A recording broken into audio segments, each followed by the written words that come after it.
Welcome to Catalyze. I'm Ani Tirado from the class of 27. Today's episode is a recording of a 7 talk from the 2025 Alumni Forum. This talk, given by Noam Argov from the class of 15, is entitled Side Quest and B-Plots. Hi everyone. I'm not going to sing. I'm so sorry, but that was incredible.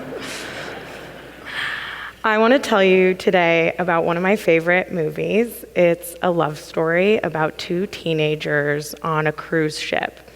And in screenwriting, we have this thing that's called the A-plot and the B-plot. The A-plot is the main narrative, what the story's about. In this case, 2 teens, will they, won't they? The B-plot in this movie is that cruise is headed towards a giant iceberg. Okay, everyone's seen it. Okay, incredible. If you haven't, I'm sorry for the spoiler, it's Titanic.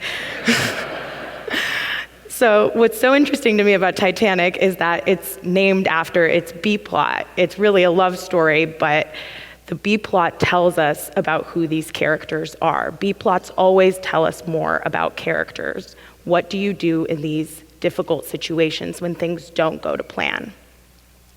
So in case you didn't want to do a cinema studies class this morning, I'll just tell you a personal story to show this.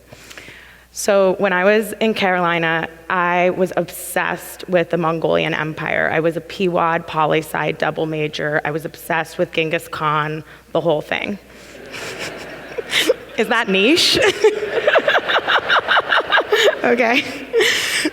Luckily, there was another person who was also obsessed with this. It was my best friend, Graham Palmer, who's also a fellow scholar.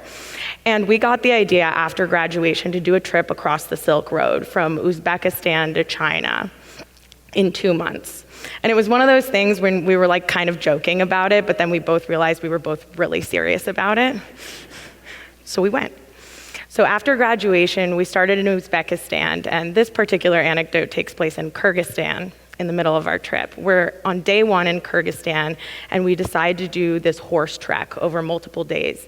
And we're on these Kyrgyz ponies, and they're smaller than regular horses. They're furry. We studied about them in class. They're incredible. We're so excited. And we're going on day 1, over all these mountain passes for 2 hours, and we get to this valley. And we have this incredible local guide who's a nomad. His family is nomadic in the area. And we get to this valley, and he's like, okay, you should hop off of your horses so they can drink and take a break. So we do. And as soon as we hop off, the weather just turns on a dime, and it starts to hail on us. And I had never been near a horse in my life. I'd never seen one in person. And they don't like hail, okay? So our guide's horse just takes off at breakneck pace back over the pass we just came from, and he's gone in 20 seconds. And that would be not great anyway, but that horse has all of our stuff on it.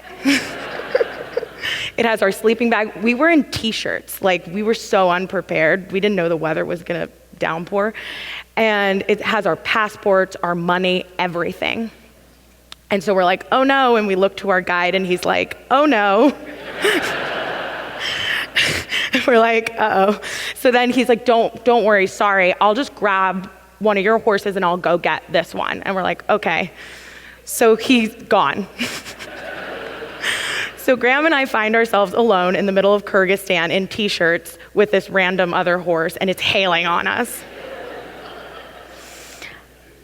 5 minutes go by. 10, 20, 30, 40, 45. And Graham and I look at each other and we're like, oh, we know what happened. This guy's not coming back. He has staged this. We were panic spiraling. So we realized he has staged this to steal all of our stuff and leave us for dead in the middle of Kyrgyzstan. And we're just in full panic mode. And at this point, it's getting dark. It was already evening. It's now this mix of rain and hail. I'm so cold. I'm in short sleeves. We're just losing it. And so we're like, okay, we're gonna get on this horse and we're just gonna ride it back over the pass in the direction that we came. So we both get on the horse. Graham, for those of you who know him, is built like a linebacker, and I'm a former gymnast, so small but very dense. And the horse is like a glorified pony, and it's like, no. And it just sits down like this. So we're like, okay. So we get off the horse, we're like, this horse is useless to us. At this point, it's totally dark, and then we remember something we learned in our history of warfare class. That the Mongols, when they would get stuck on the steppe in the winter, they would sacrifice the horse, slice its stomach open, and lie in it for warmth. And it's one of those things you bring up that's kind of a joke, but then you say it out loud, and you're both like, we're in full panic mode. And so Graham and I are like, yeah, this is how we're gonna make it through the night. And we're dead serious. We're like, this does not make me look good, but I look for a rock. I find a rock. I pick up the rock, I show the rock to Graham. Graham says, yeah, that'll work. And then we hear a sound, and we look, and it's right out of a movie. Our guide comes back. It's now fully dark with flashlights, the two horses, he's back. And we're like, oh.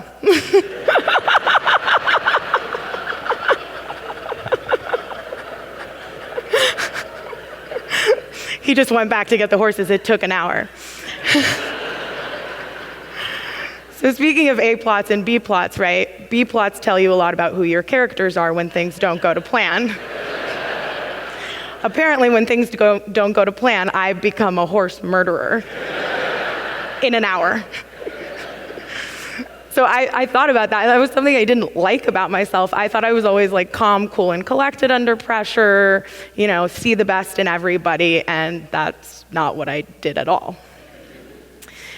And the interesting thing, however, about B plots and side quests and this whole thing is that they don't just tell you who your characters are, they tell you who your characters can be. They lead you in the story to these moments of magic and serendipity. And if you're lucky, the B plot will connect back to your A plot. So, because of this horse incident, Graham and I become really good friends with our guide because we told him that we thought he left us for dead. And he thinks this is hilarious. So I become friends with him I stay in touch with him over a couple of years, and I end up going back and forth to Kyrgyzstan a couple times, and he ends up introducing me to my documentary subject, a subject of a documentary that I then go back and make in Kyrgyzstan with National Geographic. That documentary launched my documentary career, is the reason I got into grad school, and is the reason I now work in scripted film and TV today. So it's really all because of this horse, honestly. But I think about this moment a lot because that moment really changed things for me, where I realized I don't want to be this person who spirals when things don't go to plan. I want to be this person that when things deviate from the trajectory that I thought I was on, I believe in myself, I believe in humanity, I believe that I can figure it out, that we can figure it out. And I think about that a lot now when I'm on set, because when you make movies, things go wrong every day, every second. And I just trust that things will work out and that we'll be able to problem solve through it. Now back to Titanic. If it's just the A plot, it's two teenagers who fall in love on a cruise. Probably they get to New York, they dock, they mutually ghost each other, the end. But if it's the A and the B plot, as tragic as it is, it's this beautiful love story about two young people who are willing to sacrifice themselves for each other. If we're willing to go on this journey with them, we learn about who they are as characters. And if we're really lucky and we go on this journey with them, we learn about who we are and who we can be through them. Thank you.